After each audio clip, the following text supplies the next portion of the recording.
నమస్తే welcome to ANN. Congress party senior నేత AICC ప్రధాన కార్యదర్శి గిడ్డి రుద్రరాజు గారు మనతో స్టూడియోలో అందుబాటులో ఉన్నారు. ఆయనతో మరిన్ని విషయాలు మాట్లాడదాం.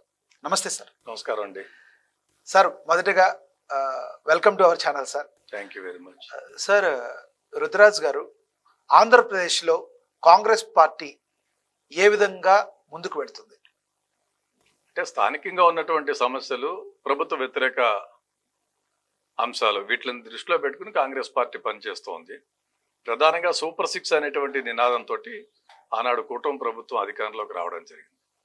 సో కాంగ్రెస్ పార్టీగా గడిచినటువంటి 2 పర్యాయాల ఎన్నికల్లో కూడా విభజన తర్వాత సైద్ధాంతికంగా ప్రత్యేక తరగతి హోదా ఆంధ్రుల హక్కు అనేటువంటి నినాదంతో కాంగ్రెస్ పార్టీ పోరాటం చేస్తూ వచ్చింది. సో దానికి తోడుగా ప్రైమరీగా మాకున్నటువంటి ప్రత్యేక తరగతి హోదా ఆంధ్రుల హక్కు అనేటువంటి నినాదం ఏదైతే ఉందో దాన్ని తెచ్చేది ఇచ్చేది కాంగ్రెస్ పార్టీయే. అదేవిధంగా ఇప్పుడు స్థానికంగా ఉన్నటువంటి అనేకమైనటువంటి సమస్యలు ఉన్నాయి. ఆ సమస్యలన్నింటి మీద కూడా మేము ప్రజాక్షేత్రంలో పోరాటం చేస్తాము. సో 100 రోజులు పూర్తి చేసుకుని ఇప్పుడు ప్రభుత్వం ఉంది. సో అనేకమైనటువంటి ప్రధాన ఉన్నాయి. Yes sir. రుద్రరాజు గారు, తెచ్చింది మేమే ఇచ్చేది మేమే అనే నినాదంతో తెలంగాణలో కాంగ్రెస్ పార్టీ తెలంగాణని ఇచ్చింది కాబట్టి మీరు ఇక్కడ దగ్గర 10 సంవత్సరాల తర్వాత ఇక్కడ తెలంగాణలో మీరు ప్రభుత్వాన్ని ఫామ్ చేయడం జరిగింది. అలాంటిది విభజన టైంలో ఎంతో మంది ఆంధ్రప్రదేశ్లో ఆంధ్ర ప్రజల యొక్క మనోభావాలు ఆ రోజున గాయపడిన మాట వాస్తవం. అలాంటిది మరి ఆంధ్రప్రదేశ్ యొక్క ప్రజల యొక్క మన్నలను పొందడానికి మీరు మళ్ళీ ప్రభుత్వాన్ని ఏర్పాటు చేయడానికి మరి ఎంత సమయం పట్టే అవకాశం ఉందంటారు? రాజకీయాల్లో సమయాన్ని ఎప్పుడు కూడా నిర్దేశించలేము. పంజాబ్లో జరిగినటువంటి పరిస్థితి, పంజాబ్లో గోల్డెన్ టెంపుల్ ఆపరేషన్ జరిగిన తర్వాత, ఇందిరాగాంధీ గారి హత్య జరిగిన తర్వాత కాంగ్రెస్ పార్టీ ఉండదు అనేటువంటి ఉద్దేశంతో చాలా మంది చెప్పారు. తిరిగి పంజాబ్లో కాంగ్రెస్ పార్టీ అధికారంలోకి రావడం జరిగింది. సో పాలిటిక్స్లో ఎప్పుడు కూడా 2+2 4 అనేటువంటి కాన్సెప్ట్ ఉండదు. ఎప్పుడు ఏ అంశం ఏ విధంగా ప్లేరప్ అయి మారుతుంది అనేటువంటిది లేదు. ఆనాడు విభజన జరిగిన తర్వాత ఆంధ్ర ప్రాంతంలో ఉన్నటువంటి ప్రజలు పార్టీ మీద కొంచెం కినుకు వహించినటువంటి మాట వాస్తవం. కానీ కాంగ్రెస్ పార్టీ అంటేనే లాంగ్ రన్ ఇంట్రెస్ట్లో బడుగు బలహీన వర్గాలకు కానీ, అట్టడుగు వర్గాలకు కానీ, మైనారిటీలకు కానీ వీళ్ళందరికీ ఒక ప్రొటెక్షన్ ఇవ్వగలుగుతుంది అనేటువంటిది బలమైనటువంటి విశ్వాసం ఉన్నటువంటి ప్రాంతం ఆంధ్ర రాష్ట్రం. అందువల్ల డెఫినెట్గా విభజన అయినటువంటి అంశం జరిగిపోయింది. 2 పర్యాయాలు ఎన్నికలు జరిగాయి, 3వ పర్యాయం కూడా జరిగేటువంటి పరిస్థితి ఉంది. సో ఈ నేపథ్యంలో కాంగ్రెస్ పార్టీ డెఫినెట్గా వీటిలన్నింటినీ కాదని, ఎందుకంటే ఒకసారి చంద్రబాబు నాయుడు గారిని చూశారు, ఒకసారి జగన్మోహన్ రెడ్డి గారిని చూశారు, మళ్ళీ ఇప్పుడు కూటమి ప్రభుత్వాన్ని చూస్తున్నారు. ఇదంతా అయిన తర్వాత ఆటోమేటిక్గా ఒక జనరల్ ప్రజల్లో సామాన్యంగా ఉన్న దాంట్లో ఒక మార్పు, కాంగ్రెసే బాగుంది, ఇన్ని చూసాం కదా కాంగ్రెసే బాగుంది అనేటువంటి ఆలోచనకు వచ్చారు. ఒకసారి ఆలోచన స్టార్ట్ అయితే అది గవర్నమెంట్ చేంజ్కి దారితీస్తుంది. డెఫినెట్గా కాంగ్రెస్ పార్టీ జాతీయ స్థాయిలో రివైవల్, రాష్ట్ర స్థాయిలో రివైవల్ 2 కూడా ఇట్స్ సర్టెన్, తప్పనిసరిగా జరుగుతుంది. రుద్రరాజు గారు, ఇదే సమయంలో మీరు చెప్పిందే నిజమైతే అక్కడ గతంలో ఇప్పుడు వైసీపీ పార్టీ ఏదైతే ఉందో దానికి జగన్మోహన్ రెడ్డి గారు అధినాయకుడిగా ఉన్నారు, మనందరికీ తెలుసు. దానిలో ఉన్న నేతలందరూ కూడా కాంగ్రెస్ పార్టీ నుంచి వెళ్ళిన నేతలే మెజారిటీ% ఎక్కువ. ఈ రోజున వైసీపీ పార్టీ పరిస్థితి ఏమైంది అనేది మనందరికీ తెలుసు. ఇలాంటి సమయంలో దానిలో ఉన్న నేతలందరూ కూడా మళ్ళీ మీ కాంగ్రెస్ పార్టీ వైపుకే రావాలి కానీ మళ్ళీ జనసేన వైపుకో, టీడీపీ వైపుకో, లేదంటే బీజేపీ వైపుకో చూస్తున్నారు కానీ కాంగ్రెస్ వైపుకు చూడటం లేదు కదా. మరి నిజంగా నేతలు ఎందుకు అలా చేస్తున్నారు? నిజంగా ప్రజల్లో కాంగ్రెస్ పార్టీ ఉంటే అంటే నేతలు వేరు, ప్రజలు వేరు. ప్రజలు ఈ విధంగా ఆలోచిస్తారు, నేతలు సర్వైవల్ కోసం ఆలోచిస్తారు. రైట్. ఎందుకంటే చాలా నియోజకవర్గాల్లో సపోజ్ తెలుగుదేశం పార్టీతో పడని పరిస్థితి ఉంటుంది. కేస్ స్టడీ కింద మనం జగ్గేపేటను తీసుకుంటే గడిచినటువంటి 7-8 ఎన్నికల్లో 2 వ్యక్తుల మధ్య, 2 కుటుంబాల మధ్య ఫర్ వేరియస్ రీజన్స్ అక్కడ పోటీ జరుగుతూ వస్తున్నటువంటి నేపథ్యం. రైట్. ఒకదానికి ఒకరు నాయకత్వం వహించారు, ఒకదానికి ఒకరు నాయకత్వం వహించారు. ఈ నేపథ్యంలో ఆయన ఆ పార్టీ వదిలి వెళ్దాము అనుకున్నప్పుడు ఆటోమేటిక్గా ఇంకో షెల్టర్ కోసం వెతుక్కున్నటువంటి పరిస్థితి, సర్వైవల్ కోసం వెతుక్కున్నటువంటి పరిస్థితి. సో మనసు పెట్టి ఈ పార్టీ అయితే నాకు బాగుంటుంది సైద్ధాంతిక పరంగానే ఎవరు వెళ్ళటం లేదు. ఉన్నటువంటి ఫలాలను అనుభవించడానికో ప్రొటెక్షన్ కోసం మెజారిటీ ఆఫ్ ది కేసెస్లో ప్రొటెక్షన్. ఈసారి కాంగ్రెస్ పార్టీ నిజంగా నిలదొక్కనే ప్రయత్నం చేసే సమయంలో కొత్తగా ఉన్న నాయకుల్ని ఎవరినన్నా మీరు ఎంకరేజ్ చేసే అవకాశం ఏమైనా ఉందంటే? డెఫినెట్గా కాంగ్రెస్ పార్టీ ఎప్పుడు కూడా నూతన నాయకత్వానికి అవకాశం ఇస్తూ ఉంటుంది. అలా ఇచ్చింది కాబట్టి మాలాంటి వాళ్ళు విద్యార్థి దశ నుంచి ఈవేళ వర్కింగ్ కమిటీ దాకా ఎదిగేటువంటి పరిస్థితి ఉంటుంది. సో కాంగ్రెస్ పార్టీలో it has space for all the sections. So దాంట్లోనే డబ్బున్న వాళ్ళే ఉంటారు, లేకపోతే ట్రెడిషనల్ పొలిటీషియన్స్ ఉంటారు, పెద్ద అంగబలం అర్ధబలం ఉండాలి అనేటువంటిది ఏం లేదు. కాంగ్రెస్ పార్టీ అన్ని రకాల సెక్షన్స్ కి ఎక్కడో అక్కడ సాటిస్ఫై చేస్తారు. కానీ ఒకటి ఉంది సార్, కాంగ్రెస్ పార్టీ ఎక్కువ తెలంగాణ అయినా ఆంధ్రప్రదేశ్ అయినా, మొన్న ఉమ్మడి ఆంధ్రప్రదేశ్ అయినా ఎక్కువ రెడ్డి సామాజిక వర్గానికి ప్రిఫరెన్స్ ఇస్తుంది అనే నానుడి ప్రజల్లో ఉంది. దానిలో వాస్తవం ఉందంటారా? I don't think so. అటువంటిది ఏముండదు. దాంతో పాటు అన్ని సెక్షన్స్ కి అవకాశం ఇస్తుంది. ఇప్పుడు తెలంగాణ ఉంది, ముఖ్యమంత్రి గారు రేవంత్ రెడ్డి గారు చేశారు. బలహీన వర్గాలకు చెందిన మహేష్ కుమార్ గౌడ్ గారు మేమందరం కలిసి ఎన్ఎస్లో పనిచేస్తాం, వారిని తీసుకుని వచ్చి ఈవేళ చేస్తారు. ఆయనకి ఏం పొలిటికల్ నేపథ్యం ఉన్నటువంటి కుటుంబం కాదు, రాజకీయ నేపథ్యం ఉన్న కుటుంబం కాదు. డిస్ట్రిక్ట్ ఎన్ఎస్ఏ ప్రెసిడెంట్ గా వారు రాజకీయ ప్రస్థానాన్ని ప్రారంభించి అంచెలంచెలుగా ఎదుగుతూ ఈవేళ ఒక రూలింగ్ గవర్నమెంట్ లో, రూలింగ్ స్టేట్ లో పిసిసి అధ్యక్షులుగా అయ్యారంటే అది కాంగ్రెస్ పార్టీతోటే సాధ్యం. ఎందుకంటే సపోజ్ మీరు ఇక్కడ కేసీఆర్ గారు వారే పార్టీ అధ్యక్షులు, వారే ముఖ్యమంత్రి, కేటీఆర్ గారు వర్కింగ్ ప్రెసిడెంట్, లేకపోతే కవిత గారు. So majority of the organization అంతా వాళ్ళ చేతిలో ఉంటుంది. మా దగ్గర జగన్మోహన్ రెడ్డి గారి కుటుంబంలోనే ఉంటుంది, లేదా చంద్రబాబు గారి కుటుంబంలోనే ఉంటుంది. కాంగ్రెస్ పార్టీలో అందరికి వచ్చింది. రేవంత్ రెడ్డి గారికి వారి పడినటువంటి కష్టానికి, వారు చేసినటువంటి శ్రమకు ప్రతిఫలంగా ముఖ్యమంత్రి ఇచ్చింది. బట్టి విక్రమార్క గారికి ఉప ముఖ్యమంత్రి ఇచ్చారు, మహేష్ కుమార్ గౌడ్ గారికి పిసిసి ప్రెసిడెంట్ ఇచ్చారు. ఈ విధంగా ఎట్ ఆల్ లెవెల్స్ అన్ని సెక్షన్స్ ని కూడా సమకూర్చుకుని కలిసి పనిచేసేటువంటి విధానం కాంగ్రెస్ పార్టీ. అండ్ ఇంకొకటి, ఏపీలో విషయానికి వస్తే ప్రజెంట్ కాంగ్రెస్ పార్టీ షర్మిల గారి విషయంలో తీసుకున్న నిర్ణయాన్ని సగం మంది వ్యతిరేకించారు, కొంతమంది స్వాగతించారు, కొంతమంది వ్యతిరేకించారు. ఎందుకు అలా జరిగిందంటారు? ఇప్పటికీ షర్మిల గారు వెనకాల కంటిన్యూగా కాంగ్రెస్ పార్టీలో ఉన్న నాయకులందరూ నడుస్తున్నారంటారు. పార్టీ ఒకసారి నిర్ణయం తీసుకున్న తర్వాత ఆ నిర్ణయాన్ని మా అందరి దృష్టిలోని పెట్టే తీసుకున్నారు. ఆనాడు మీటింగ్ లో నేను పిసిసి ప్రెసిడెంట్ గా ఉన్నాను. నేను పిసిసిగా ప్రెసిడెంట్ గా ఉన్నప్పుడు రాహుల్ గాంధీ గారు, ఖార్గే గారు వచ్చినప్పుడు జాయిన్ చేసుకోవాలనేటువంటి అంశం వచ్చినప్పుడు అందరూ స్వాగతించాం. ఎందుకంటే రాజశేఖర రెడ్డి గారి కూతురుగా ఆవిడకున్నటువంటి చరిష్మా ఉంది. డెఫినెట్ గా నేను ఒక సామాన్య కార్యకర్తగా పార్టీలో పనిచేశాను.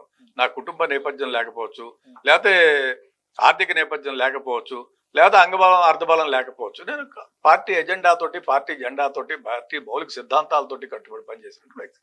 సో నాకన్నా అడ్వాంటేజ్ ఆవిడకుంది కాబట్టి ఆ వేళ మేమందరం కూడా రావాలన్నాం. ఎన్నికల ముందు గెట్ ఎ ఛాన్స్.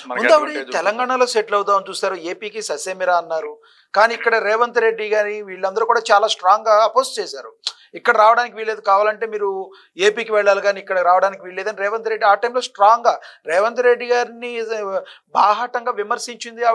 కాంగ్రెస్ ప్రభుత్వంలోకి వచ్చే ముందు కాంగ్రెస్ పార్టీని కూడా విపరీతంగా ఆవిడ సొంత పార్టీ ఉన్న టైంలో తీవ్రంగా వ్యతిరేకించిన పరిస్థితి. ప్రజల్లో కూడా అక్కడ సిచ్యువేషన్ బాగోక పార్టీని విలీనం చేసి తనకున్న పరిస్థితులు బాగోక ఇక్కడికి వచ్చింది తప్పితే షర్మిల గారికి సపరేట్ గా కాంగ్రెస్ మీద ఏమి కొత్తగా ప్రేమ లేదు అని ఫీలింగ్ ఉన్నవాళ్ళు లేరంటారా? అది ఏదైనా ఉండొచ్చు, కానీ పార్టీ ఒక నిర్ణయం తీసుకున్న తర్వాత పార్టీలో ఉన్నటువంటి లీడర్షిప్ అందరూ కూడా కలిసి పనిచేయడానికి మేము డిసైడ్ అయ్యాం. ఆ వేళ రాహుల్ గాంధీ గారు, ఖార్గే గారు అడిగినప్పుడు అందరూ కూడా వెల్కమ్ చేసాం. తర్వాత పిసిసి ప్రెసిడెంట్ అన్నారు. నేను within no time immediate గా రాజీనామా సమర్పించాను. ఎందుకంటే party interest is above interest. So నా వ్యక్తిగత స్వార్థ ప్రయోజనాల కన్నా పార్టీ ఇంట్రెస్ట్ ముఖ్యం అనుకున్నాను. ఇమీడియట్ గా నేను మా జనరల్ సెక్రటరీ ఇన్ఛార్జ్కి, ఖార్గే గారికి కలిసి నా రిజిగ్నేషన్ ఇచ్చాను. అదేవిధంగా పార్టీ కూడా అంత రెస్పెక్టబుల్ గా వారిని పిసిసి ప్రెసిడెంట్ గా చేస్తూ నన్ను కాంగ్రెస్ వర్కింగ్ కమిటీ, మా దగ్గర సిడబ్ల్యూసి మెంబర్ అంటే highest policy decision making body, దాంట్లో నన్ను సభ్యులుగా వేశారు. సో ఏమైనప్పటికీ అందరూ కూడా అల్టిమేట్ గా పార్టీ బాగుంటే మనం బాగుంటాం, పార్టీ బాగోవాలనే కోరుకునేటువంటి వాళ్ళం. సో డెఫినెట్ గా ఆవిడ లీడర్షిప్ లో అందరం కలిసి పనిచేయడానికే మేము డిసైడ్. ఇంకొకటి సార్, బీజేపీ పార్టీ లాంటి కొన్ని పార్టీలు కాంగ్రెస్ పార్టీని వ్యతిరేకిస్తూ ఉంటాయి. వాళ్ళు చెప్పే ప్రధానంగా ఏపీ సంబంధించిన విషయానికి 2014 టైంలో రాజకీయం యొక్క లబ్ధి కోసమే అత్యంత దారుణంగా పెట్టకుండా ఒకేసారి అలాంటి నిర్ణయం తీసుకుంది కాంగ్రెస్ పార్టీ. ఒక కంట్లో అన్నం, ఒక కంట్లో సున్నం పెట్టింది. కాబట్టి ఈ రోజున కాంగ్రెస్ పార్టీకి అలాంటి పరిస్థితులు ఏపీలో ఉన్నాయి అని మాట్లాడుతున్న బీజేపీ పార్టీ నేతలతో మీరేం చెప్తారు? బీజేపీ పార్టీ నేతలకు మనం చెప్పవలసిన లేదు. On the floor of the house లో ఆ వేళ సుష్మా స్వరాజ్ గారు చెప్పారు, పెద్దమ్మనే కాదు చిన్నమ్మని కూడా చూడాలి. సో అందువల్ల దానికన్నా అంత 5 ఏళ్ళు కాదు 10 ఏళ్ళు స్పెషల్ స్టేటస్ కావాలి. అది లోక్సభలో. రాజ్యసభలో జైట్లీ గారు చెప్పారు. సో ఈ total framing of the bill, విభజన అనేటువంటి అంశం, విభజన బిల్స్ కు సంబంధించి పెద్దల వెంకయ్యనాయుడు గారు అప్పుడు ప్రతిపక్షంలో ఉండేవారు, జైట్లీ గారు ఫ్లోర్ లీడర్ గా ఉండేవారు. వాళ్ళిద్దరూ అనుకుని మాట్లాడుకుని ఏ అంశాలు పెట్టాలో అదే అంశాలు పెట్టారు. భారతీయ జనతా పార్టీ కాకినాడలో వెంకయ్యనాయుడు గారు జాతీయ అధ్యక్షులుగా ఉన్నప్పుడు ఒక ఓటు 2 రాష్ట్రాలు అనేటువంటి నినాదంతో పనిచేసినటువంటి పరిస్థితి. సో భారతీయ జనతా పార్టీ ఎన్నికల ప్రణాళికలో మేనిఫెస్టోలో తెలంగాణ ఆంధ్ర 2 ఏర్పాటు చేస్తామని చెప్పినటువంటిది, మేము చిన్న రాష్ట్రాలకని చెప్పినటువంటిది, ఇవన్నీ ప్రజలందరికీ తెలుసు. ఎందుకంటే ఆవేళ నాకు బాగా గుర్తు, జయరాం రమేష్ గారు మినిస్టర్గా ఉండి బిల్ ఫ్రేమింగ్లో ఉండేవారు. జైట్లీ గారు వెంకయ్యనాయుడు గారు ఈ అంశాలు పెట్టండి, ఈ అంశాలు పెట్టండి, ఇవన్నీ పెట్టండి అని చెప్పి వాళ్ళని ఇచ్చారు. వాళ్ళు ఏనాడు కూడా ప్రొటెస్ట్ కూడా చేయనటువంటి పరిస్థితి.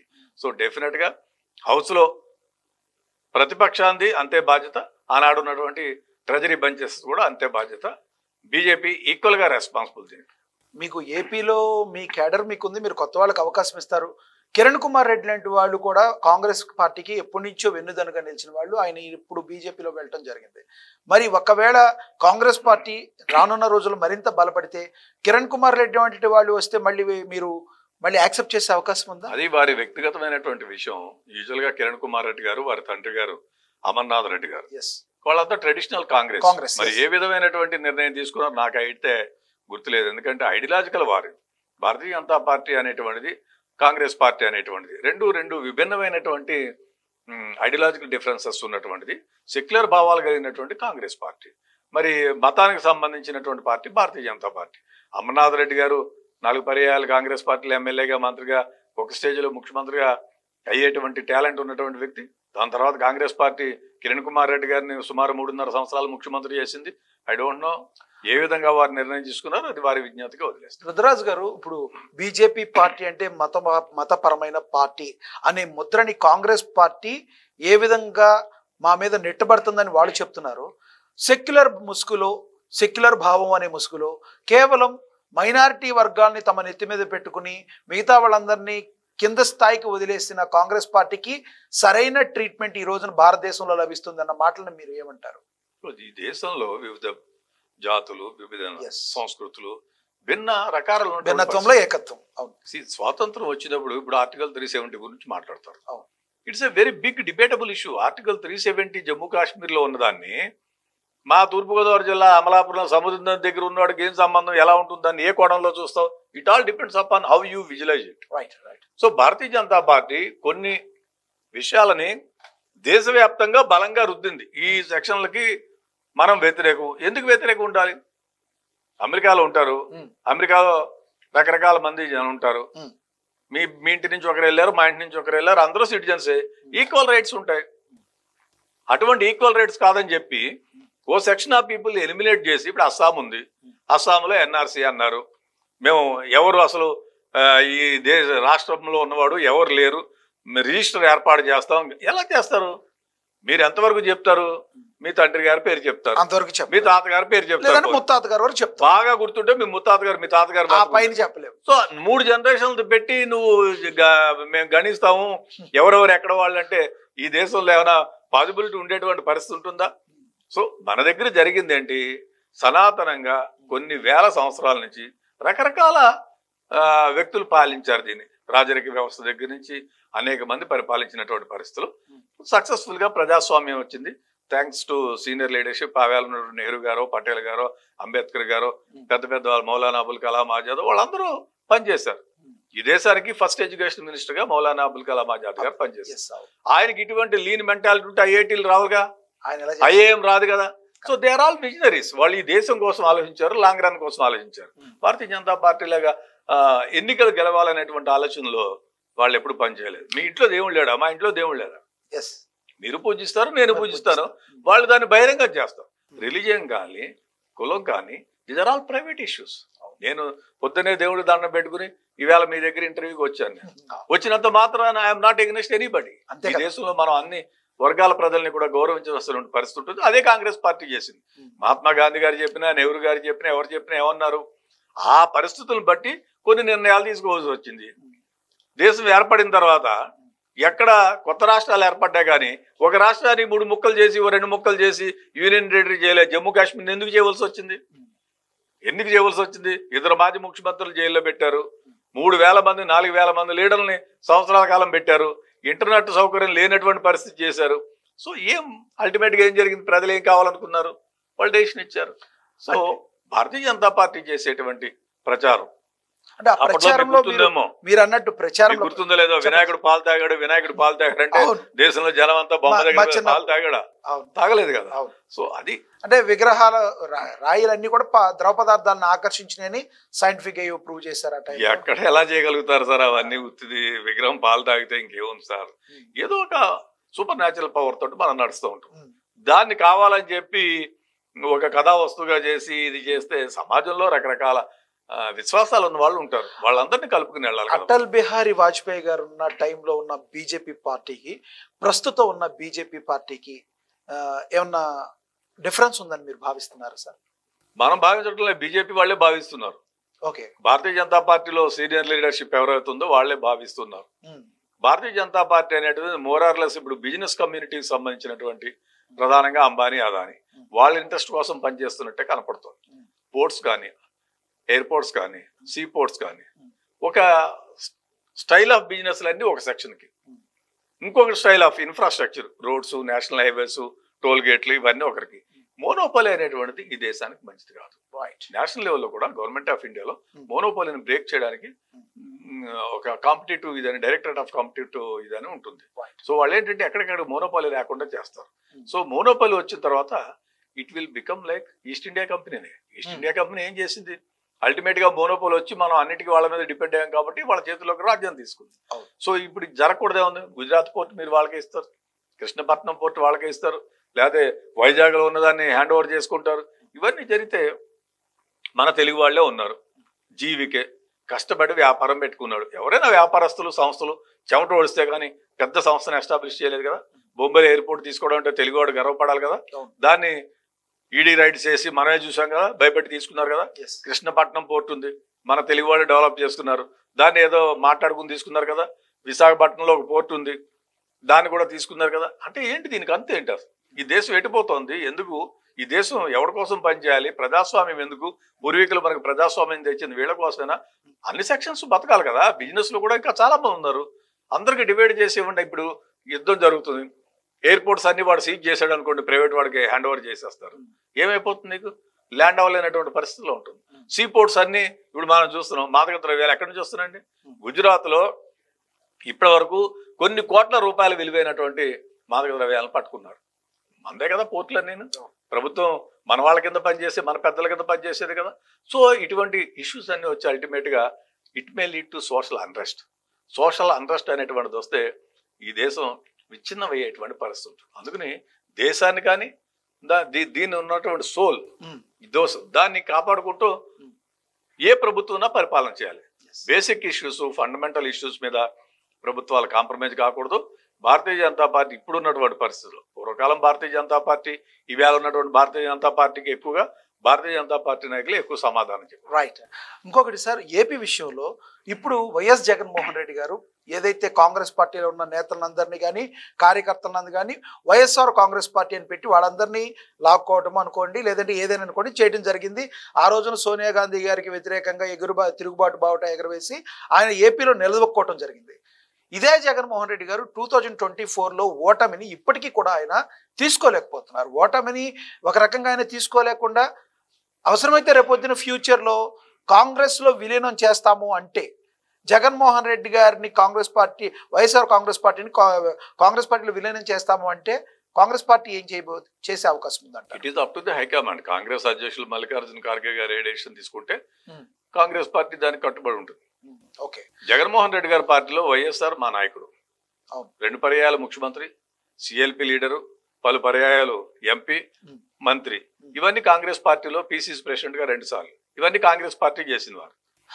తీవ్ర ఆరోపణలు రాజు గారు ఏంటంటే, మాకు సోనియా గాంధీ లాంటి వాళ్ళు హైకమాండ్ వాళ్ళ వల్లనే మా నాన్నగారు చావులో కూడా మాకు ఇంకా బోల్డన్ని అనుమానాలు వ్యక్తం చేస్తామని అన్నా చెల్లెళ్ళు ఇద్దరు కూడా మాట్లాడిన మాటలను మనం ఇప్పటికీ మనం మాధ్యమాల్లో మళ్ళీ చూడొచ్చు. ఎందుకంటే షర్మిల గారు కూడా మా నాన్నగారు చావులో కాంగ్రెస్ పార్టీ హస్తం ఉందని డైరెక్ట్గా మాట్లాడిన పరిస్థితి. మరి అదేవిధంగా జగన్మోహన్ రెడ్డి గారు కూడా మాకు బోల్డని అనుమానాలు ఉన్నట్టు పరిస్థితి. మరి వీళ్ళిద్దరూ తప్పితే కాంగ్రెస్ పార్టీకి ఏపీలో ఇంకెవరు దిక్కు లేదని అనుకోవాలా? మీలాంటి వ్యక్తులు చాలా మంది ఉన్నారు కదా. ఒక అడుగు ముందుకేసి మీకు గుర్తుందో లేదో, ఒక సందర్భంలో జగన్మోహన్ రెడ్డి గారు చెప్పారు, రిలయన్స్ వాళ్ళు కారకులు అని చెప్పారు. అది కూడా అన్నారు. అన్నారా? అన్నారు. ఆనాడు మా పార్టీ నాయకుడు ఒకడు ఇమీడియట్ గా మెసేజ్ పెడితే రిలయన్స్ బంకులన్నీ యువజన కాంగ్రెస్ వాళ్ళు ధర్నాలు చేసి పగలగొట్టారు అన్నారుగా. అదే రిలయన్స్ వాడిని తీసుకుని వచ్చి రెడ్ కార్పెట్ వేసి వాళ్ళకి రాజ్యసభ ఇచ్చాడు జగన్మోహన్ రెడ్డి. 100%. సో అందుకని ఎలిగేషన్ చేసే ముందు ఆలోచించుకోవాలి. ఆయన చెప్పినటువంటి రిలయన్స్ వాళ్ళు ఎవరైతే దీని ఉన్నారో చాపర్ కూలడానికి కారణం ఎవరైతే అనుకున్నారో వారినే నీ దగ్గర నుంచి తీసుకుని వచ్చి నీ గుర్తు మీద వాళ్ళు ఇండిపెండెంట్ గా ఇమ్మని అడిగారు రాజ్యసభ. లేదు నా గుర్తు నుంచే ఇస్తానని చెప్పి ఆయన గుర్తు నుంచే ఇచ్చాడు. అంటే వైఎస్ఆర్ జగన్మోహన్ రెడ్డి గారి పార్టీ నుంచి అదే గుర్తు మీద ఉన్నటువంటి పరిస్థితి. సో మాట్లాడడానికి ఏదైనా మాట్లాడచ్చు. మాట్లాడేటప్పుడు కొంచెం బ్యాలెన్స్ గా పబ్లిక్ లైఫ్ లో ఉన్న వాళ్ళు మాట్లాడాలి. సో డెఫినెట్ గా జగన్మోహన్ రెడ్డి గారికి ఆలోచన చేసుకుని ఆ విధంగా మాట్లాడుంటే గౌరవంగా. ఇంకోటి ఈ షర్మిల గారు కానీ జగన్మోహన్ రెడ్డి గారు కానీ వీళ్ళు కాకుండా కాంగ్రెస్ పార్టీకి పెద్దగా లీడర్గా ఎస్టాబ్లిష్ అయ్యేవాళ్ళు ఆంధ్రప్రదేశ్లో లేరా? ఇప్పటికీ షర్మిల గారిని ఎందుకు ఇంకా రాజన్నగా అమ్మాయిగా ఇంత మాటలు మాట్లాడిన వాళ్ళని కూడా కాంగ్రెస్ పార్టీ ఎందుకు యాక్సెప్ట్ చేస్తుంది? ఎందుకంటే దీన్ని నాయకులే కాదు, నాయకులందరూ కూడా ప్రజల్లో నుంచి రావాల్సిన వాళ్ళే. ప్రజలందరూ కూడా తీవ్రంగా ఆలోచించే పరిస్థితి ఈ రోజున. కేవలం కాంగ్రెస్ అంటే రాజశేఖర రెడ్డి అంటే కాంగ్రెస్ అన్న తర్వాత మరి వాళ్ళ కూతురు వాళ్ళ అబ్బాయిలు కూడా అదే కాంగ్రెస్ పార్టీతో వెళ్తామంటే కాంగ్రెస్ పార్టీ ఎలా యాక్సెప్ట్ చేయదు కదా. ఎప్పుడు కూడా కాంగ్రెస్ పార్టీ అంటే నూతనంగా ఉన్న వాళ్ళకి అవకాశాలు ఇస్తుంది. అలాంటిది వీళ్ళకి ఎందుకు అంత ఇంపార్టెన్స్ ఇస్తుంది అనుకోవాలి? పార్టీలో రకరకాల ఫేసెస్ ఉంటాయండి. పళ్ళన్ రాజు గారు ఉన్నారు, జేడి శీలం గారు ఉన్నారు, కొప్పుల రాజు గారు ఉన్నారు, కేవీపీ గారు ఉన్నారు. సో రకరకాల ఫేసెస్ ఉన్నాయి. మాకేం ఫేసెస్ తక్కువ అనేటువంటిది కాదు. పార్టీ ఒక నిర్ణయం తీసుకుని సో వారిని ప్రెసిడెంట్ గా పెట్టారు. సో ఆల్టర్నేటివ్ ఏంటి అనేటువంటిది కూడా పార్టీ ఆలోచిస్తూ ఉంటుంది. బట్ ఇప్పుడున్నటువంటి పరిస్థితులు అందరూ సమైక్యంగా షర్మిల గారి నాయకత్వంలో మేము పనిచేస్తాం. రఘువీరారెడ్డి గారు ఎందుకు సైలెంట్ అయ్యారంటారు? రఘువీరారెడ్డి గారు సైలెంట్ గా ఏం కాదు, వర్కింగ్ కమిటీలో ఉన్నారు. ఆయన కూడా యాక్టివ్ గానే ఉంటారు. సో యాజ్ అండ్ వెన్ అవసరం వచ్చినప్పుడు ఆయన యాక్టివ్ గా ఉంటారు. యాక్సెప్ట్ చేస్తున్నారా రఘువీరారెడ్డి గారు కూడా షర్మిల గారిని యాక్సెప్ట్ చేస్తున్నారు? అందరూ పార్టీ అంతా మేము అందరం ఆ రోజు మీటింగ్ లో ఉన్నాం. అందరూ కలిపే చేసి మీటింగ్. రాజశేఖర రెడ్డి గారి బిడ్డగా డెఫినెట్ గా మాకు రాజశేఖర రెడ్డి గారితో ఉన్నటువంటి సంబంధ బాంధవ్యాలు, ఆయన లీడర్షిప్ మీద ఉన్నటువంటిది డెఫినెట్ గా కాంగ్రెస్ పార్టీగా మేము అందరం కూడా రాజశేఖర రెడ్డి గారి లీడర్షిప్ తోటి ఇన్స్పైర్ అయ్యే లీడర్ వచ్చిన వాళ్ళు. సో అందరం కలిసి ఒక నిర్ణయం తీసుకున్నాం. ఆ నిర్ణయంతో మేము అందరూ కూడా పనిచేస్తాం. ఏపీ ప్రజలకి మీరిచ్చే భరోసా ఏంటి? ఏపీకి కావాల్సింది ఏంటి? మీరు వస్తే ఏం చేస్తారు? ఏపీకి ప్రత్యేకత హోదా అనేటువంటిది చాలా ప్రధానమైనటువంటి అంశం. నిరుద్యోగ సమస్య అనేటువంటిది ప్రబలుతున్నటువంటి నేపథ్యంలో నిరుద్యోగ సమస్యను సాల్వ్ చేస్తున్నటువంటి పరిస్థితి ఉంటుంది. సో ఆర్థికంగా రాష్ట్రం నిలదొక్కోవాలంటే అప్పుల్లో ఉంది. ఇప్పుడు సుమారు 10 లక్షల కోట్లు ఇంకా లెక్క తేల్చలేకపోతున్నారు. చంద్రబాబు నాయుడు గారికే లెక్క అంతుపట్టినటువంటి పరిస్థితులు ఉంది. ఇంత డిఫిసిట్ బడ్జెట్ ఉన్నటువంటి నేపథ్యంలో గవర్నమెంట్ ఆఫ్ ఇండియా నుంచి మనం ఫండ్స్ తీసుకురావాల్సినటువంటి అవసరం ఉంటుంది. సో కాంగ్రెస్ పార్టీ కేంద్రంలో అధికారంలోకి వచ్చి వెంటనే ఈ రాష్ట్రాన్ని ఫస్ట్ ఫైనాన్షియల్ గా మనం ఒక పైప్ లైన్ చేయవలసినటువంటి అవసరం ఉంటుంది. ఎందుకంటే స్కీమ్స్ ఎక్కువ ఉన్నాయి కదా. స్కీమ్స్ అన్నిటికీ కూడా ఇప్పుడున్న కేంద్ర ప్రభుత్వం ఇది అయ్యే పని కాదు, వేరే రాష్ట్రాలతో ముడిపడి ఉంది అని మరి చెప్తున్న మాటల్ని, మరి ఇదే మాటల్ని రేపొద్దున కాంగ్రెస్ పార్టీ చెప్పదని ఏంటి నమ్మకం? కాంగ్రెస్ పార్టీ మేము విధానపరంగా ఎన్నికల మేనిఫెస్టోలో పెట్టాం. భారతీయ జనతా పార్టీ ముగిసిన అధ్యాయం అని చెప్పింది ప్రత్యేక తరగతిలో. ఈవేళ అవసరం కోసం చంద్రబాబు నాయుడు గారు వాళ్ళు కలిశారు. కానీ కూటమి ప్రభుత్వం ఇప్పుడు ఇన్నిసార్లు చంద్రబాబు నాయుడు గారు ఢిల్లీ వెళ్ళారు. 2 రోజుల క్రితం హర్యానాలో కూడా కూర్చున్నారు. ఎన్డీఏలో మళ్ళీ చక్రం తిప్పుతున్నారని రాశారు. కన్వీనర్ అవుతారని కూడా రాశారు. ఏదైతే ఉందో ఆంధ్ర రాష్ట్ర ప్రజలకు కావాల్సింది ప్రత్యేక తరగతి. ఆంధ్ర రాష్ట్ర ప్రజలకు కావాల్సింది ఇన్సెంటివ్స్, ఇండస్ట్రియల్ ఇన్సెంటివ్స్. సో మంది మెజారిటీ మోర్ దాన్ 900 కిలోమీటర్స్ మంది కోస్టల్ ఏరియా వస్తుంది. సో మనం అగ్రేరియన్ బేస్డ్ ఎకానమీ, ఈ అగ్రేరియన్ బేస్డ్ ఎకానమీలో majority of the coastal area ఉన్న చోట చేసుకోవాల్సినటువంటి వ్యాపారం ఏంటి, ఇండస్ట్రీస్ ఏంటి, ఆ విధంగా ప్లాన్ చేసుకోవాలి. రాష్ట్రంలో మనం ఎంతో కొంత ఫైనాన్షియల్గా జనరేట్ చేసుకోలేకపోతే, ఇండస్ట్రియలైజేషన్ కాకపోతే, ఇన్సెంటివ్స్ లేకపోతే ఇండస్ట్రీస్ రావు. ఇండస్ట్రీస్ రాకపోతే క్యాపిటల్ ఫార్మేషన్ రాదు. క్యాపిటల్ ఫార్మేషన్ రాకపోతే మనకి జాబ్ ఎంప్లాయ్మెంట్ క్రియేషన్ కాదు. ఇవన్నీ దీన్ని ఇంగ్లీష్లో పావర్టీ లీడ్స్ టు పావర్టీ అని చెప్తారు, విషస్ సర్కిల్ ఆఫ్ పావర్టీ అని చెప్తారు ఎకనామిక్స్లో. సో ఇవన్నీ low incomes leads to low investments, low investments leads to low savings. ఇవన్నీ రకరకాల ఇష్యూస్ ఉంటాయి. ఆర్థిక పరిపుష్టి చాలా ముఖ్యం, అది కుటుంబానికైనా రాష్ట్రానికైనా. అస్తవ్యస్తమైపోయినటువంటి ఆంధ్రప్రదేశ్ని గవర్నమెంట్ ఆఫ్ ఇండియా ఆదుకోవాలి. కానీ భారతీయ జనతా పార్టీ మనం చూసాం బడ్జెట్లో 15,000 కోట్ల రూపాయలు ఫైనాన్స్ మినిస్టర్ గారు చదివారు, లైన్ టు లైన్ చూస్తే అర్థమవుతుంది. నిర్మలా సీతారామన్ గారు 15,000 కోట్ల రూపాయలు ఫ్రమ్ వేరియస్ ఏజెన్సీస్ ఇప్పిస్తామని చెప్పారు. అంటే అవన్నీ లోన్, అప్పులు అంతే. ఇప్పిస్తామంటే ఏంటి? It's not grant. Okay, there is a difference between loan and grant. So మరి చదువుకున్నటువంటి కూటమి ప్రభుత్వానికి ఐడియా ఉందో, గతంలో పాచిపోయిన లడ్లు అన్నటువంటి పవన్ కళ్యాణ్ గారికి ఐడియా ఉందో, అన్ని అధికారం వచ్చిన తర్వాత ముందో గవర్నమెంట్ గారు వెనకో గవర్నమెంట్ గారు మంది మార్బలం ఉన్న తర్వాత అందరూ మర్చిపోయారు. ఇదే పవన్ కళ్యాణ్ గారు ఆ వేళ 2 పాచిపోయిన లడ్లు మన చేతిలో పెట్టారని చెప్పారు. అటువంటి వ్యక్తి, చేగువీరా అని చెప్పినటువంటి వ్యక్తి, లెఫ్ట్ భావజాలం అని చెప్పినట్టు సనాతన ధర్మాన్ని ఇప్పుడు కాషాయ వేసుకుని మెట్లు కడిగేటువంటి పరిస్థితికి వెళ్ళి, ప్రజలకు కావాల్సింది ఆకలి, ప్రజలకు కావాల్సింది నిరుద్యోగ సమస్య, ఆకలి తీర్చడం. వాళ్ళకి ఏదైనా మనం డెవలప్మెంటల్ యాక్టివిటీస్ ఏముందండి? 100 రోజులు దాటిపోయింది, కుటుంబ ప్రభుత్వం ఏం చేయగలిగింది ఇప్పటి వరకు? పాత పాలసీ లిక్కర్ పాలసీ తీసి కొత్త పాలసీ పెట్టి అధిక రేట్లకి ఎంఆర్పీ కన్నా ఎక్కువ అమ్ముకునేటువంటి పరిస్థితి వచ్చింది. ఓపెన్ గా చెప్తున్నారు వాళ్ళ ఎమ్మెల్యేలు. అవి వెళ్ళినప్పుడు కూడా మేము మద్యపాన నిషేధం చేస్తామని వెళ్ళలేదు కదా. కాంగ్రెస్ ప్రభుత్వం అయినా ఏ ప్రభుత్వం ఓపెన్ గా మాట్లాడుకోవాలంటే, కాంగ్రెస్ అధికారంలో ఉన్నప్పుడు తెలంగాణలో అధికారంలో ఉంది కాంగ్రెస్ పార్టీ. ఆ లెక్కన వస్తే ఇక్కడ కూడా లిక్కర్ జోరుగా అమ్మకాలు జరుగుతున్నాయి. లిక్కర్ లేనిదే రాష్ట్రాన్ని నడపలేని పరిస్థితికి భారతదేశం ఎప్పుడో దిగజారిపోయింది. లిక్కర్ పెట్టిన దానికి అంటలే, ఓకే, పాలసీలు మార్చారు. నీ కుడి చేతి తీసి ఎర్ర చేతి తీసి పుర చేతి పెట్టమన్నట్టు పర్యాయ పాత సారాయి అంటే ఏముంటుంది? మీరు సిస్టమ్ మార్చుకున్నారు. ఆ సిస్టమ్ ప్రకారం ఎంఆర్పీ కన్నా నిన్న మీరు మొన్న సోషల్ మీడియాలో వస్తుంది ఇంటర్వ్యూలు జరుగుతున్న నేపథ్యంలో 120 రూపాయలు ఉందనుకోండి, 180 రూపాయల దాకా వసూలు చేస్తాం. సో ఈ నేపథ్యంలో ఓ ఎమ్మెల్యే గారు అయితే ఓపెన్ గానే స్టేట్మెంట్ ఇచ్చాడు, నా నియోజకవర్గంలో షాపుల వాళ్ళకి చెప్పాను 20% ఇవ్వాలి, ఇంత డబ్బు కావాలి. అందరూ ఎమ్మెల్యేలు అంతే చేస్తున్నారు. నేను అనేది ఏంటంటే ఇండివిజువల్ బెనిఫిట్ కాదు, మీరు సొసైటీ యాజ్ ఎ హోల్ ఏం డెవలప్ అవుతుంది, ఏం డెవలప్మెంట్ చేస్తున్నాం? డెవలప్మెంట్ ముఖ్యం, at the same time welfare ముఖ్యం. వెల్ఫేర్ డెవలప్మెంట్ ని రెండింటిని మనం ఇది చేయాలంటే ఫండ్స్ ముఖ్యం. ఈ ఫండ్స్ కు సంబంధించి సీరియస్ గా గవర్నమెంట్ ఆఫ్ ఇండియా దగ్గరకు వచ్చి ఎన్ని డబ్బులు తేగలిగారు, అంతేగాని మిగిలినవన్నీ మాకు మెటీరియల్ కదా. ఎవరు అధికారంలో ఉన్నప్పుడు వాళ్ళు చేస్తారు, మేము అధికారంలో ఉన్నప్పుడు మేము చలాయించాం, వాళ్ళ అధికారంలో ఉన్నప్పుడు వాళ్ళు చలాయిస్తారు. That is material for the general public of the state. ప్రజలకు కావాల్సింది ఏంటి? ప్రధానమైనటువంటిది వెల్ఫేర్, సంక్షేమం కావాలి, అభివృద్ధి కావాలి, వీటితో పాటు నిరుద్యోగ సమస్య పోవాలి. ఇప్పుడు మహిళలకి ఉచిత బస్సు అన్నారు, ఏమైంది? మేము ఇంప్లిమెంట్ చేసాం కదా కర్ణాటకలో కాంగ్రెస్ పార్టీ, తెలంగాణలో ఇంప్లిమెంట్ చేసింది కదా. Why not in Andhra Pradesh? ఎందుకు చేయలేకపోతున్నారు? మీరు ఇచ్చిన సూపర్ 6 ఏం చేయగలిగారు ఇప్పటి వరకు?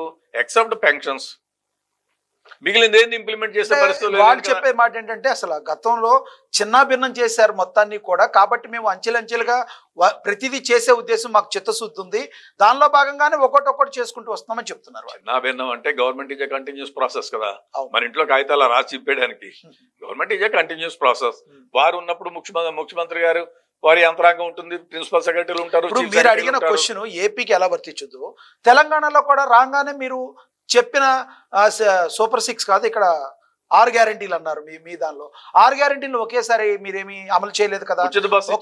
ఉచిత బస్సు ఒకటే మీరు ఫస్ట్ ఇచ్చాం కదా, రైతులు మొత్తం ఇవ్వలేదని వాళ్ళే చెప్తున్నారు. రైతులు ఇంతవరకు మొత్తానికి కంప్లీట్ కాదు, కాంగ్రెస్ నేతలే చెప్తున్నారు. 32,000 కోట్లు ఇచ్చారండి, 32,000 crores ఇచ్చారు ఆల్రెడీ.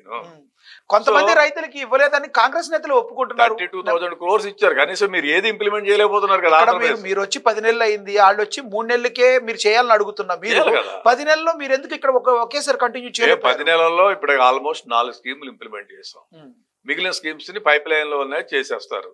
వాళ్ళు అసలు ఏది ఉచిత బస్సు కూడా చేయలేపారు కదా మహిళలకి.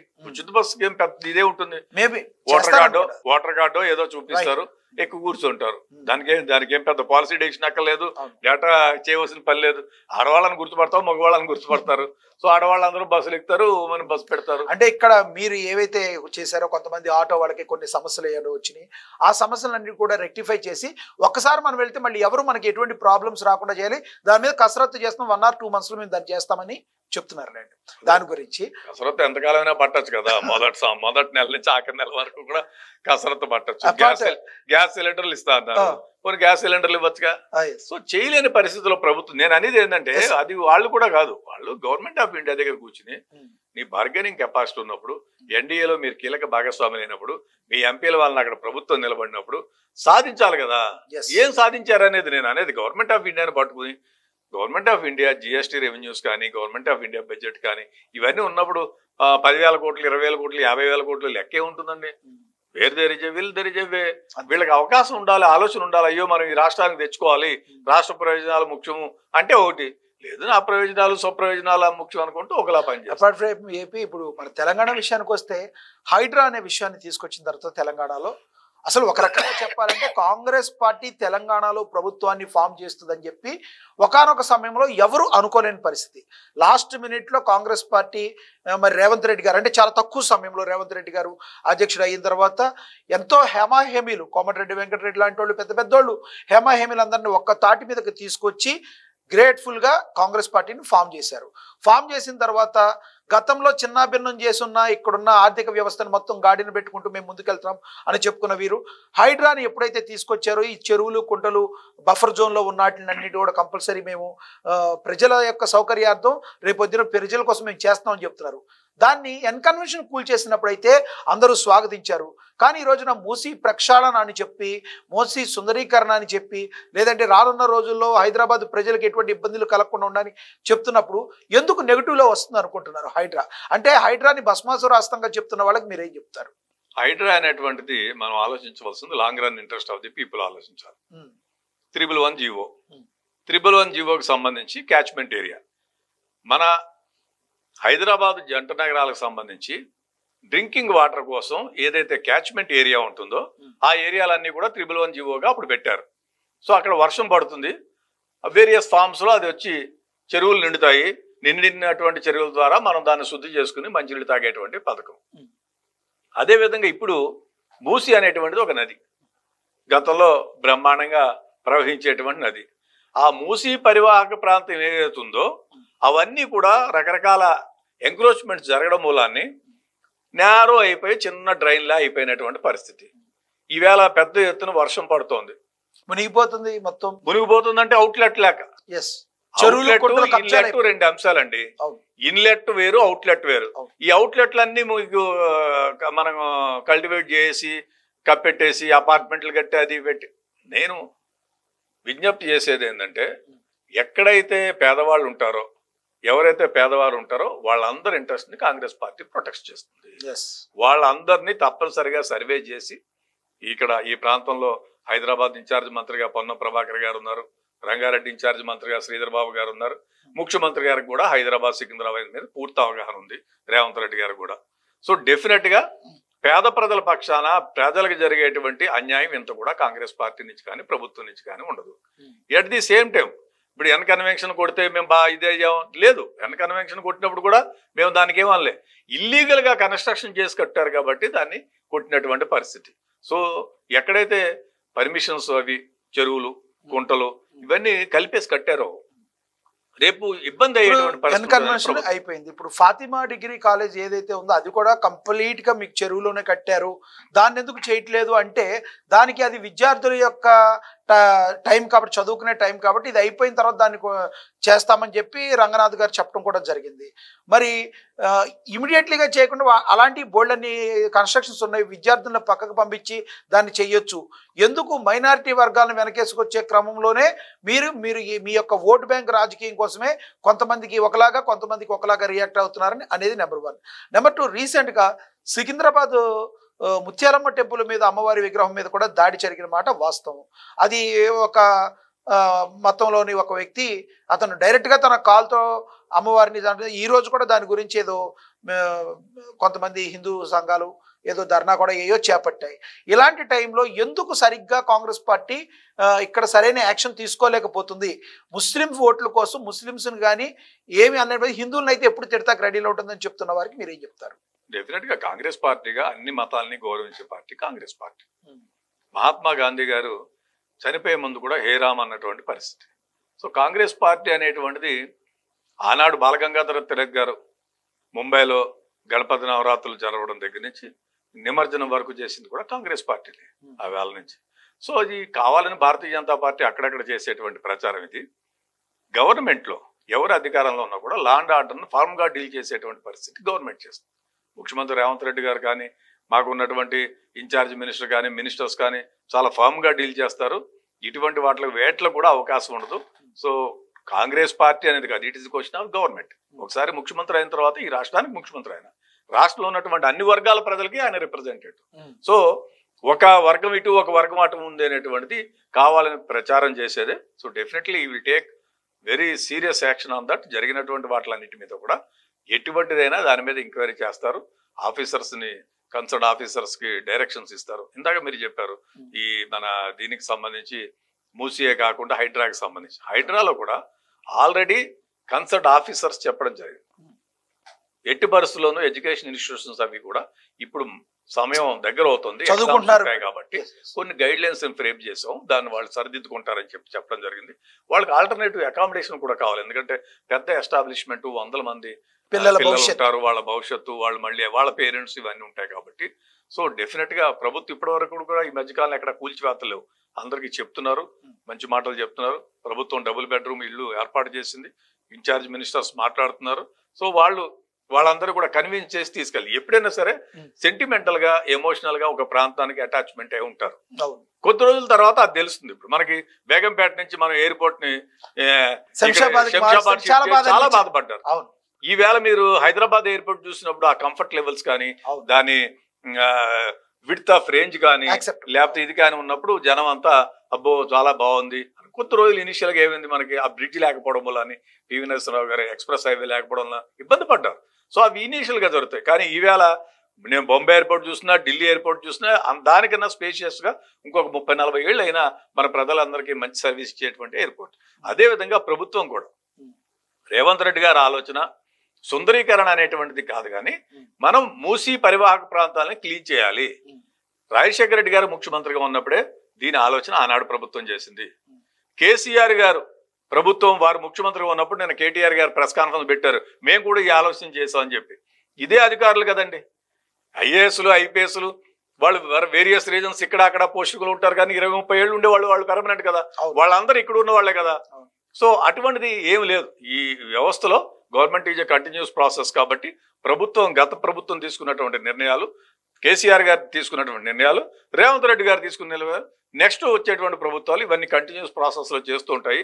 ప్రజలకి ఇన్కన్వీనియన్స్ జరగకుండా, నగరం మునిగిపోకుండా. ఎందుకంటే ఆవేళ మోక్షగుండం విశ్వేశ్వరయ్య గారు మనందరికి గుర్తుండొచ్చు, వారు ప్లాన్ చేసినటువంటి, డిజైన్ చేసినటువంటి అవుట్లెట్ డ్రైనేజ్, నాళాలు కానీ డ్రైనేజ్, ఆవేళ ఉన్నటువంటి పాపులేషన్ 15-20 లక్షల హైదరాబాద్. ఈవేళ కోట్లకు వెళ్ళిపోయినటువంటి హైదరాబాద్. జనం అంతా విపరీతంగా పెరిగిపోయారు, ఎందుకంటే ల్యాండ్ అవైలబిలిటీ ఎక్కువ. తర్వాత మెట్రో సిటీస్ తోటి చూసుకున్నప్పుడు హైదరాబాద్ లో ఇన్ఫ్రాస్ట్రక్చర్ అంటే ల్యాండ్ తక్కువ రేటుకు దొరుకుతుంది, బొంబాయితో కానీ ఇతర నగరాలతో కానీ చూసినప్పుడు. సో ఇన్ఫ్రాస్ట్రక్చర్ ప్రొవైడ్ చేసినటువంటి బాధ్యత ప్రభుత్వాల మీద. అక్కడికి ప్రభుత్వాలన్నీ కూడా కష్టపడి చేస్తూ ఉన్నాయి. అయినప్పటికీ ఈ ఎంక్రోచ్మెంట్స్ ఏవైతే ఉంటాయో దానివల్ల అడ్డం వచ్చేటువంటి పరిస్థితి ఉంటుంది, దానివల్ల ఇబ్బందులు కలిగేటువంటి పరిస్థితి మనం చూసాం. నేను మొన్న విజయవాడ మునిగిపోయినప్పుడు 2 days సర్వీస్ చేశాను. నాకు నిజంగా పిట్టి అనిపించింది. ఒక అపార్ట్మెంట్కి వెళ్ళాను సత్యనారాయణపురంలో. అపార్ట్మెంట్లో ఉన్నటువంటి వాళ్ళందరూ కూడా డబ్బులు ఉన్న వాళ్ళు, మధ్యతరగతి కుటుంబీకులు. తాగడానికి మంచినీళ్ళు లేవు, రోడ్డు మీదకి వచ్చి అడగాలంటే సిగ్గు. మాలాంటి వాళ్ళని 4 వాటర్ బాటిల్ ఇవ్వండి. నేను అలా డిస్ట్రిబ్యూట్ చేసుకుంటే ట్రాక్టర్ మీద వెళ్తుంటే చూస్తుంటే నాకు అనిపించింది, అయ్యో వీళ్ళు ఇబ్బంది పడుతున్నారేమో. అంటే వాచ్మెన్ ఇక్కడ దాకా, బొడ్డు దాకా, పై దాకా తడుచుకుంటూ వచ్చి వాచ్మెన్ తీసుకుని ఇచ్చినటువంటి పరిస్థితి. ఎందుకు అక్కడ ప్రాబ్లము? లో లివింగ్ ఏరియాలో అపార్ట్మెంట్స్ కట్టేశారు. ఇటు పక్కనే మన కృష్ణానది నుంచి వచ్చేసింది, అటు పక్క నుంచి బుడమేరు పొంగింది, ఇటు పక్క లో లివింగ్ ఏరియా. డ్రైనేజ్ వ్యవస్థ ఎంత హార్బుల్గా ఉందంటే they are unable to use toilets. 4 రోజులు 5 రోజులు అపార్ట్మెంట్లో ఉన్నవాడు టాయిలెట్ యూజ్ చేయలేకపోయారు, ఎందుకంటే అదే వాటర్ సర్క్యులేషన్ అవుతుంది. సో ఆ సిచ్యువేషన్ హ్యాండిల్ చేయాలన్నప్పుడు డెఫినెట్ గా పర్మిషన్స్ ఇవ్వకూడదు. ఎందుకంటే నేను ఇంకా కృష్ణా జిల్లాలో అటు అలాగా గ్రామాల వైపు కూడా వెళ్ళాను. గ్రామాల వైపు కూడా వెళ్ళినప్పుడు చూసినట్టు నాకు అర్థం, లో లివింగ్ ఏరియాలో అసలు అక్కడ కట్టకూడదు. You are not suppose to give permission, you are not suppose to construct any establishment. అటువంటి చోట కూడా కట్టేశారు. అలాగే హైదరాబాద్ చుట్టుపక్కల కట్టేయడం మూలాన్ని మునిగిపోయి ముంపు వచ్చి పెద్ద వర్షం వస్తే ఇబ్బంది అవుతోంది. అందువల్ల ప్రభుత్వం తీసుకునేటువంటి నిర్ణయాన్ని డెఫినెట్ గా ప్రజలు మంచి హృదయంతో అర్థం చేసుకుంటారు. ఏదైనా ఇందాక ముఖ్యమంత్రి గారు చెప్పారు, రేవంత్ రెడ్డి గారు, ఏమైనా సజెషన్స్ ఉంటే యు ఆర్ మోస్ట్ వెల్కమ్ అన్నారు. చక్కగా రావచ్చు, మంత్రులను కలవచ్చు, ముఖ్యమంత్రులు కలవచ్చు, ఎవరినైనా కలిసి వాళ్ళకు ఉన్నటువంటి ఆలోచన. ఎందుకంటే ఇది ఎలైట్ పొలైట్ ఉన్నటువంటి ఏరియా. హైదరాబాద్ అనేటువంటిది ఒక రాష్ట్రం వాళ్ళే కాదు, మధ్యప్రదేశ్ నుంచి ఉన్నారు, మహారాష్ట్ర నుంచి ఉన్నారు, కర్ణాటక వాళ్ళు ఉన్నారు, రకరకాల ప్రజలు సెటిల్ అయ్యారు. They are all most welcome. ఎవరైనా ప్రభుత్వానికి సజెషన్స్. 23లో మీరు ఫామ్ చేశారు. ఫామ్ చేసి మరి మీరు పరిపాలన చేస్తున్నారు.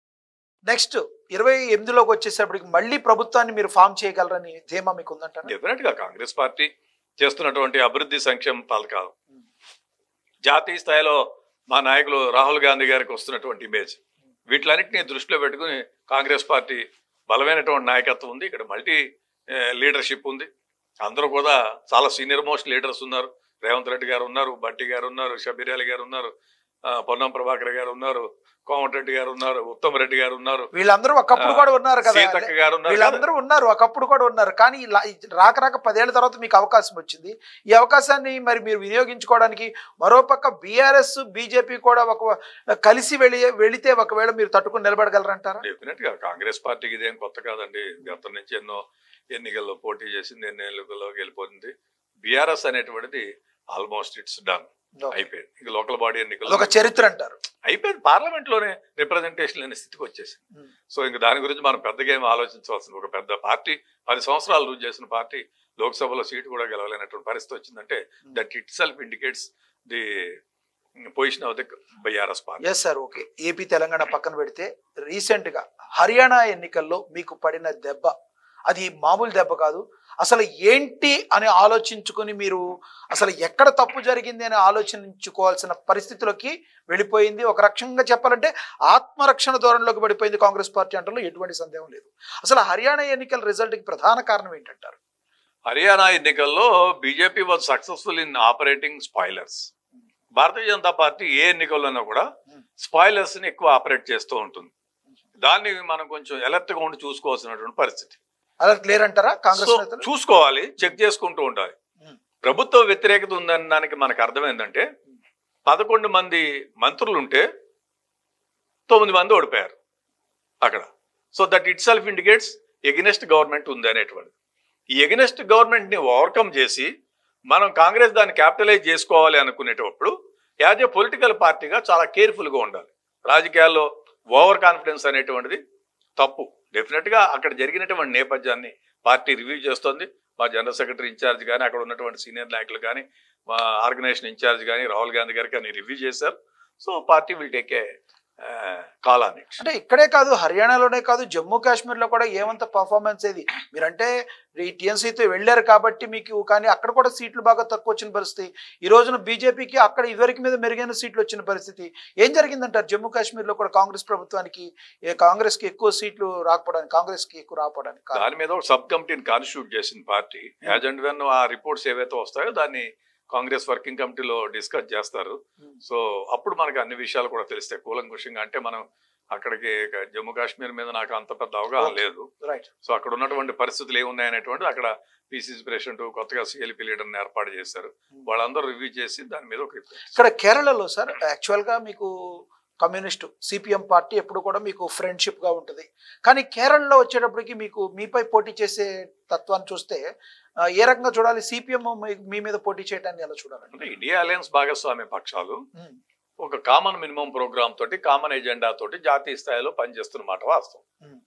దాంట్లో ఉన్నటువంటి అనేక భాగస్వామ్య పక్షాలు రాష్ట్రానికి వచ్చేటప్పుడు వాళ్ళకు ఉన్నటువంటి ప్రయారిటీస్, వాళ్ళకు ఉన్నటువంటి పరిస్థితిని బట్టి పనిచేస్తాయి. ఆ విధంగా కేరళలో కాంగ్రెస్ పార్టీ బలమైనటువంటి పార్టీ, పలు పర్యాయాలు మేము అక్కడ అధికారం చేపట్టినటువంటి పార్టీ, మాకు ప్రధానమైనగా అక్కడ ఉండేటువంటి ప్రత్యర్థి పార్టీ కమ్యూనిస్ట్ పార్టీలు కాబట్టి సో అక్కడ ఆ పోటీ తప్పటం లేదు. బట్ నేషనల్ పెర్స్పెక్టివ్ లో కాంగ్రెస్ పార్టీ, కమ్యూనిస్ట్ పార్టీ కలిసి పనిచేస్తున్నాయి. సో అదే కేరళలో కూడా వర్తిస్తుంది. రాహుల్ గాంధీకి రాజకీయ పరిపక్వత లేదు. ఆయన విదేశాలు వెళ్ళినా కూడా భారతదేశం గురించి తక్కువగా మాట్లాడే తత్వం వల్లనే ఈ రోజున ఇలాంటి పరిస్థితుల్లో కాంగ్రెస్ పార్టీ ఉంది అని చెప్పే మేధావులకి మీరేం చెప్తారు? వాళ్ళందరూ కూడా కుహానా మేధావుల కింద లెక్క. రాహుల్ గాంధీ గారికి మేధస్సు ఉందా లేదా అనేటువంటిది కామన్ గా సామాన్యుడిని హత్తుకోగలిగేటువంటి మనిషి. రెండు కంపేర్ చేద్దాం. సామాన్యుడు అనే చెప్పుకునేటువంటి ప్రధానమంత్రి, ఆయన వాడేటువంటి వాచ్, ఆయన వాడేటువంటి పెన్ను, ఆయన వేసేటువంటి డ్రెస్సు, ఆయన విలాసవంతమైనటువంటి జీవితం. ముగ్గురు ప్రధానమంత్రిని చూసినటువంటి వ్యక్తి ఒక కుటుంబంలో. నెహ్రూ గారిని చూశారు, ఇందిరాగాంధీ గారిని చూశారు, రాజీవ్ గాంధీ గారిని చూశారు. ఈవేళ ప్రధానమంత్రిగా 10 ఏళ్ళు మన్మోహన్ సింగ్ గారు ప్రభుత్వాన్ని చూశారు.